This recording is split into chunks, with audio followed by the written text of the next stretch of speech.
beaucoup de femmes et d'hommes célibataires demeurent dans la période de célibat 30, 40, 50 ans, aussi par la peur de s'engager. On n'en parle pas beaucoup.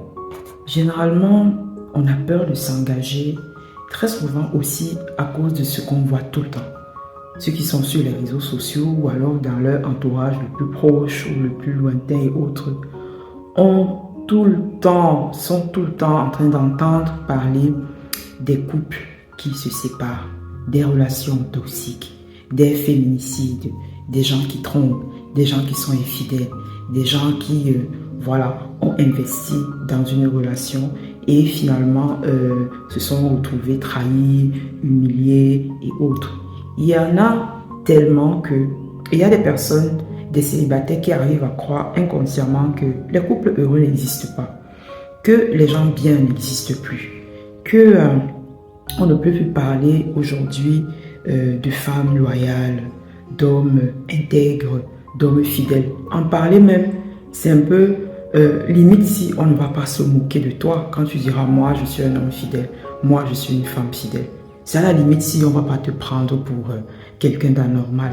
Donc il y a des gens qui ont peur de s'engager. Il y a des gens qui ont peur de se mettre avec l'autre parce qu'ils voient tellement de contre-exemples, tellement de contre-modèles qui se disent pourquoi est-ce que pour moi ça devrait marcher.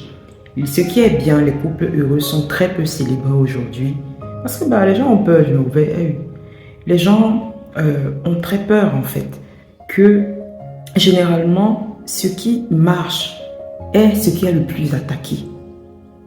Je ne sais pas comment expliquer ça, si c'est systémique ou c'est les gens ont tellement vu ce qui ne marche pas que lorsqu'ils voient ce qui marche, ils ont de la peine à y croire. Et parfois, ils sont le plus attaqués. Ils sont le plus de ces personnes-là où on va dire, ouais, on va voir jusqu'à quand est-ce que ça va durer.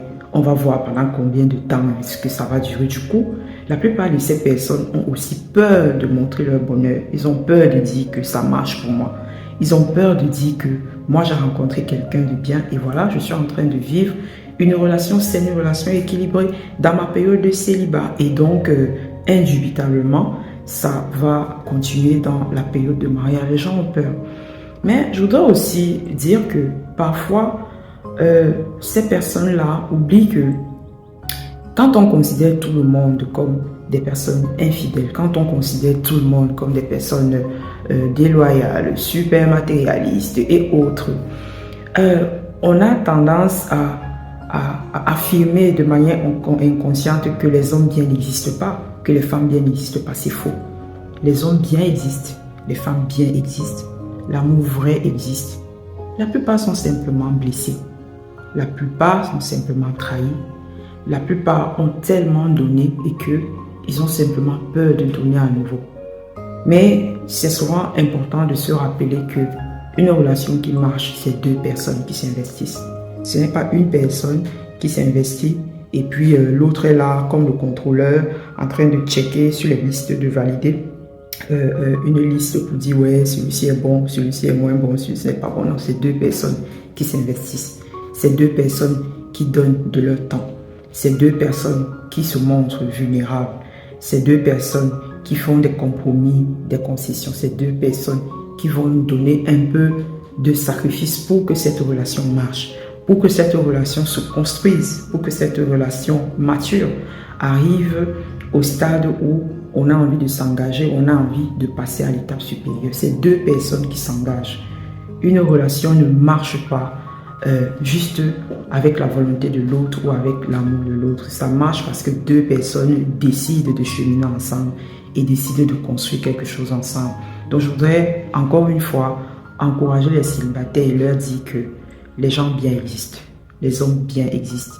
Il suffit simplement d'y croire encore et de commencer par être soi-même cette personne bien pour pouvoir attirer à soi notre semblable tout simplement. Donc encore une fois, je voudrais encore le répéter, l'amour vrai existe, les hommes bien existent, les femmes bien existent. Ils sont juste blessés, ils sont juste frustrés, ils ont juste vécu tellement de traumas et ça prend du temps à la reconstruction. ça prend du temps à la restauration. Malheureusement, la plupart d'entre nous refusent de faire ce travail à soi, refusent de faire ce travail de transformation, refusent de faire ce travail de restauration, de guérison des blessures et se maintiennent malheureusement dans cette posture de célibataire endurci, de célibataire aigri. Pourtant, ce ne sont pas les occasions qui manquent, ce ne sont pas les opportunités qui manquent, mais parce qu'on est blessé à l'intérieur, parce qu'on a peur de s'engager, eh bien on n'ose pas se montrer à l'autre. On n'ose pas s'investir à nouveau et on se maintient dans cette période de célibat. Et puis voilà, on se dit que les choses ne sont plus possibles. Mais parfois, ça vient aussi de nos croyances et ça vient aussi de ce qu'on voit tout le temps à l'extérieur, autour de nous. Et on se dit, voilà, le couple heureux n'existe pas. Or, c'est pas vrai. C'est pas vrai. L'amour vrai existe, les hommes bien existent. Ça commence d'abord par nous-mêmes, à être des personnes bien, des femmes loyales, des femmes intègres, des femmes fidèles, pour pouvoir attirer à nous des hommes et des femmes fidèles. Parce que ça existe. Courage à vous.